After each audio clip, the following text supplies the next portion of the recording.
L'âme humaine, ce mystère profond et insaisissable, a été une source de fascination et de réflexion pour les philosophes, les théologiens et les mystiques à travers les âges. Nous plongeons dans un sujet qui nous touche tous, peu importe notre parcours.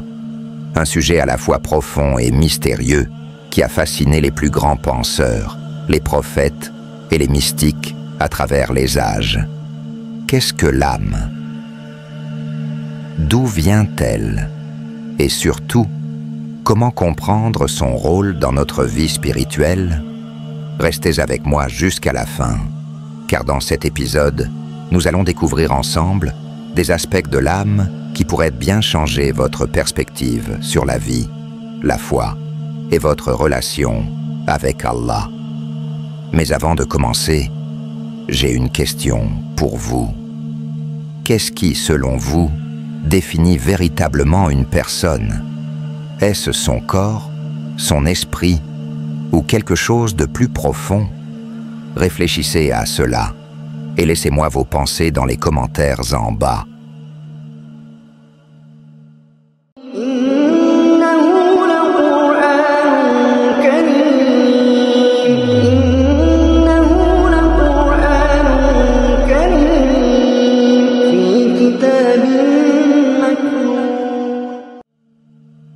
Commençons par poser les bases. L'âme, ou en arabe, an-nafs, est un concept fondamental dans l'islam. L'âme humaine, dans le contexte de la foi islamique, est une réalité complexe et profonde qui échappe à la compréhension complète des êtres humains. Si l'âme est au centre de notre existence spirituelle, elle représente également un mystère que seul Allah connaît dans sa totalité. Toutefois, il est essentiel de différencier deux termes importants de l'âme, Ruh et Nafs. Ruh, qui signifie souffle ou esprit, est le souffle divin que Dieu a insufflé dans l'être humain. Ce souffle est ce qui nous donne la vie. C'est la dimension immatérielle de notre existence. Le Ruh est pur, éternel, et il est lié directement à Allah. Il existe avant la naissance et subsiste après la mort. Allah dit dans le Coran, et il t'interroge au sujet de l'âme, Ruh. Dis, l'âme, Ruh, relève de l'ordre de mon Seigneur, et on ne vous a donné que peu de connaissances. L'âme, dans son essence, fait partie de l'ordre divin. Nous avons une connaissance limitée sur son origine et sa nature. Le Ruh est donc une réalité spirituelle qui échappe à notre compréhension complète. Mais tout ce que nous savons, c'est que le Ruh est le souffle divin que Dieu insuffle dans l'être humain. Il est pur, éternel et immuable. Le Ruh est une réalité spirituelle qui est constamment en relation avec Allah. C'est lui qui nous permet d'avoir une conscience et une capacité à percevoir la grandeur du Créateur. Le Ruh ne meurt pas, il est immortel et retourne à Allah après la mort du corps physique. En revanche, le nafs est l'âme dans sa dimension plus large, incluant les désirs, les émotions et les inclinations humaines. C'est ce qui est en nous, qui nous pousse à agir, à ressentir, à désirer. Le nafs peut être purifié, mais il peut aussi être corrompu par le péché et les mauvaises actions. En ce sens, le nafs est l'aspect de l'âme qui est susceptible de suivre des inclinations mauvaises ou bonnes, selon notre choix et notre effort pour le purifier. Allah a dit dans le Coran, « Et par l'âme, nafs, est celui qui l'a parfaitement formé et lui a inspiré son immoralité et sa piété. Celui qui la purifie réussit, et celui qui la corrompt est perdu. » Le nafs désigne l'âme humaine dans sa totalité, comprenant les pensées, les émotions, les désirs et les actions de l'individu. Le nafs est plus lié à l'expérience terrestre de l'individu et peut être influencé par les actions, les choix et les luttes intérieures de l'être humain. Le nafs peut être purifié, mais aussi corrompu par les péchés et les mauvaises actions. L'âme humaine, le nafs, a 3 niveaux. Premièrement, le nafs al-ammara, l'âme qui incite au mal. Cette âme est dominée par les désirs et les passions. Elle nous pousse à commettre des péchés, à rechercher la gratification immédiate sans souci de la conséquence. Deuxièmement, le nafs al-lawwama, l'âme qui se blâme. Cette âme est en lutte constante. Elle ressent des remords après avoir péché et cherche à se purifier. C'est un signe de conscience éveillée et de repentance. Enfin, le nafs al-mutmainna, l'âme apaisée. Cette âme est en paix avec Allah. Elle est purifiée et soumise à sa volonté. Elle trouve la tranquillité dans la foi et l'adoration. Chacune de ces étapes représente un stade dans la purification de l'âme. Un processus qu'Allah nous invite à entreprendre tout au long de notre vie.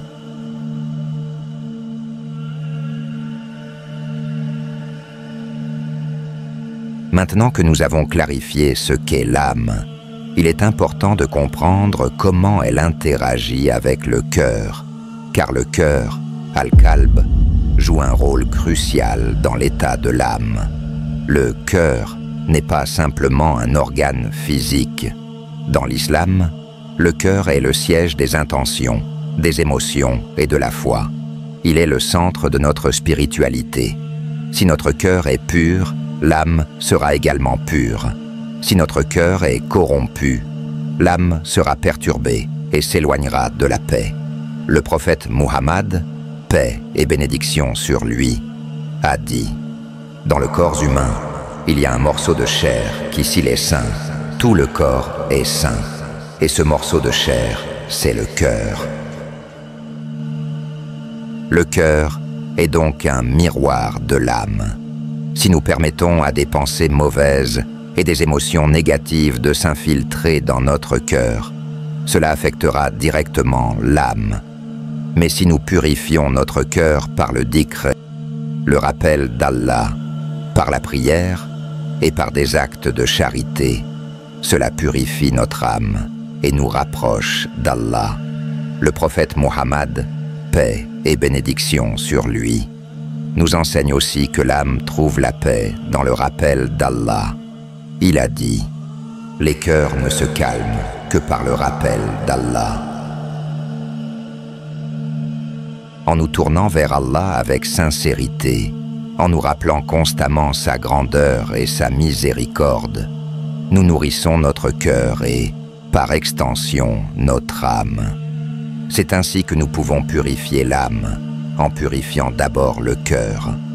Cela nous montre que le véritable apaisement de l'âme passe par une purification du cœur. Le cœur, purifié par le dhikr et par les actions pieuses, est l'instrument qui permet à l'âme de s'élever spirituellement.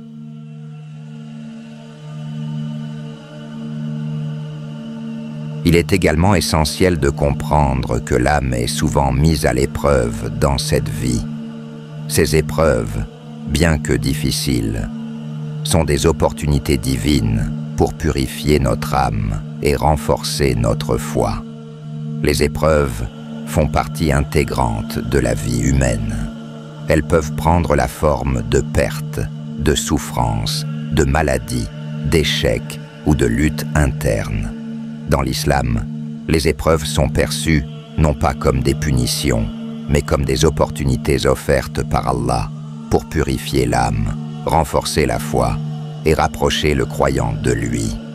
Allah nous dit dans le Coran: nous avons créé l'homme dans la difficulté. Les épreuves font partie de la vie. Elles peuvent prendre différentes formes. Mais ces épreuves ne sont pas des punitions. Elles sont des moyens par lesquels Allah purifie l'âme, la rend plus forte et plus proche de lui. Le prophète, paix et bénédiction sur lui, a dit: Les épreuves sont un moyen pour Allah de purifier la foi du croyant, de renforcer son âme et de l'élever en statut. Il a aussi dit, si Allah veut du bien pour un serviteur, il l'éprouve. Cela montre que les épreuves ne sont pas là pour punir, mais plutôt pour purifier et élever le croyant. Elles sont une forme de miséricorde d'Allah, car elles offrent à l'individu l'opportunité de se repentir, de se réorienter et de se rapprocher de lui. Prenons l'exemple de l'imam Al-Ghazali, un grand théologien et mystique de l'islam. Après avoir atteint une grande renommée, il traversa une profonde crise spirituelle. Il se retire de la vie publique, se consacre à la purification de son âme et de son cœur. Ces épreuves l'ont amené à une transformation spirituelle qui l'a conduit à écrire des œuvres profondes sur la purification de l'âme, comme la revitalisation des sciences religieuses. C'est à travers ces épreuves qu'il a trouvé la voie vers la véritable connaissance spirituelle et l'élévation de son âme. Réfléchissez un peu. Souvent, lorsque nous faisons face à des déceptions, nous commençons à nous remettre en question et à revoir nos priorités. Par exemple, dans des relations hors mariage, Allah brise nos cœurs et nous confronte à une déception atroce pour que nous revenions à lui. Cette épreuve devient une occasion de repentance, de réflexion et de transformation spirituelle. En nous éloignant des relations illicites, nous apprenons à chercher une connexion plus pure et plus authentique avec Allah et à aligner nos vies avec ses commandements. Prenons également l'exemple d'une personne qui fait face à une maladie chronique. Cette épreuve peut sembler insurmontable, mais elle pousse l'individu à adopter un mode de vie plus sain, à mieux prendre soin de son corps et à apprécier chaque moment de la vie. Elle apprend également à s'appuyer sur la foi et la prière pour trouver la force de surmonter ses défis quotidiens. Cette épreuve devient ainsi une occasion de croissance personnelle et de rapprochement avec Allah. Ces exemples montrent comment, à travers les épreuves, nous pouvons trouver des moyens de nous améliorer et de nous rapprocher de notre Créateur. Les défis de la vie sont des opportunités de transformation spirituelle et de développement personnel. Les épreuves, bien que difficiles, sont des moyens de purification pour l'âme. Elles nous rappellent que la vie ici-bas est éphémère et que le véritable but est de se rapprocher d'Allah. Maintenant que nous comprenons l'importance de l'âme et des épreuves qui la purifient, il est temps de parler des moyens concrets pour purifier notre âme. L'âme humaine, dans sa quête de pureté et de rapprochement d'Allah, traverse un chemin semé d'embûches, mais aussi d'opportunités. La purification de l'âme, ou tazkiya, est un processus continu qui exige des efforts constants, une discipline spirituelle et une sincérité profonde dans la foi. La purification de l'âme est un impératif pour tout croyant. Elle est l'un des objectifs majeurs de la vie spirituelle, car elle permet aux croyants d'atteindre la tranquillité intérieure, la paix avec Allah et une relation plus profonde avec lui. Allah nous dit dans le Coran, « Certes, celui qui purifie son âme réussit, et celui qui la corrompt est perdu. » Ce verset met en lumière l'importance capitale de la purification de l'âme. En purifiant notre âme, nous nous rapprochons de la satisfaction d'Allah. Et en négligeant cette purification, nous risquons de nous éloigner de notre Créateur. La purification de l'âme implique non seulement de se débarrasser des mauvaises actions et intentions, mais aussi de cultiver les vertus qui nous rapprochent d'Allah, telles que la sincérité, l'humilité, la patience et la gratitude. Ce processus est une lutte continue contre les désirs et les passions qui peuvent corrompre le cœur et l'âme. L'un des moyens les plus puissants de purifier l'âme est le dhikr, le rappel d'Allah. Le dhikr consiste à prononcer les noms et attributs d'Allah, à le louer, à le glorifier et à se rappeler constamment sa présence. Le dhikr a un effet profond sur l'âme, car il permet de la purifier des distractions mondaines et de la remplir de la lumière divine. Ensuite, la prière, salat, est aussi l'un des actes les plus importants dans la purification de l'âme. Elle est le moyen principal par lequel un croyant se connecte directement à Allah.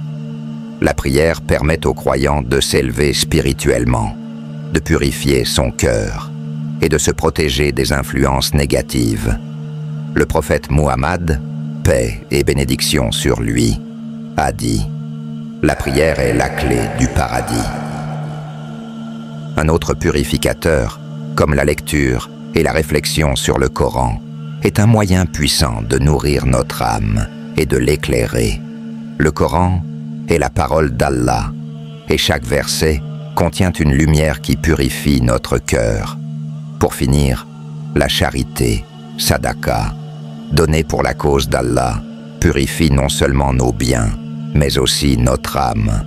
Le prophète, paix et bénédiction sur lui, a dit « La charité n'a pas seulement pour but de soulager les pauvres, mais aussi de purifier l'âme. » Ces pratiques sont des clés pour purifier notre âme, mais elles nécessitent un engagement constant, une discipline spirituelle. En conclusion, l'âme est notre trésor le plus précieux. Elle est notre essence, notre lien direct avec Allah. Et c'est à travers la purification de cette âme que nous trouverons la paix, la sérénité et la satisfaction intérieure. Ne laissons pas les distractions de ce monde nous éloigner de notre but ultime, atteindre la satisfaction d'Allah et parvenir à la paix éternelle. Prenez soin de votre âme chaque jour. Nourrissez-la de foi, de prière, de dhikr et d'actes de bienveillance. Et rappelez-vous, chaque épreuve, chaque difficulté est une occasion de purifier votre âme et de vous rapprocher d'Allah. Ne perdez pas espoir, car Allah est toujours avec ceux qui cherchent à se purifier. Alors, je vous pose une dernière question. Que faites-vous aujourd'hui pour nourrir votre âme? Réfléchissez à cela et partagez vos pensées dans les commentaires. N'oubliez pas de vous abonner à la chaîne pour plus de contenu qui vous aidera dans votre chemin spirituel. Que la paix et les bénédictions d'Allah soient sur vous. Allahu a'lam. Allah c'est mieux.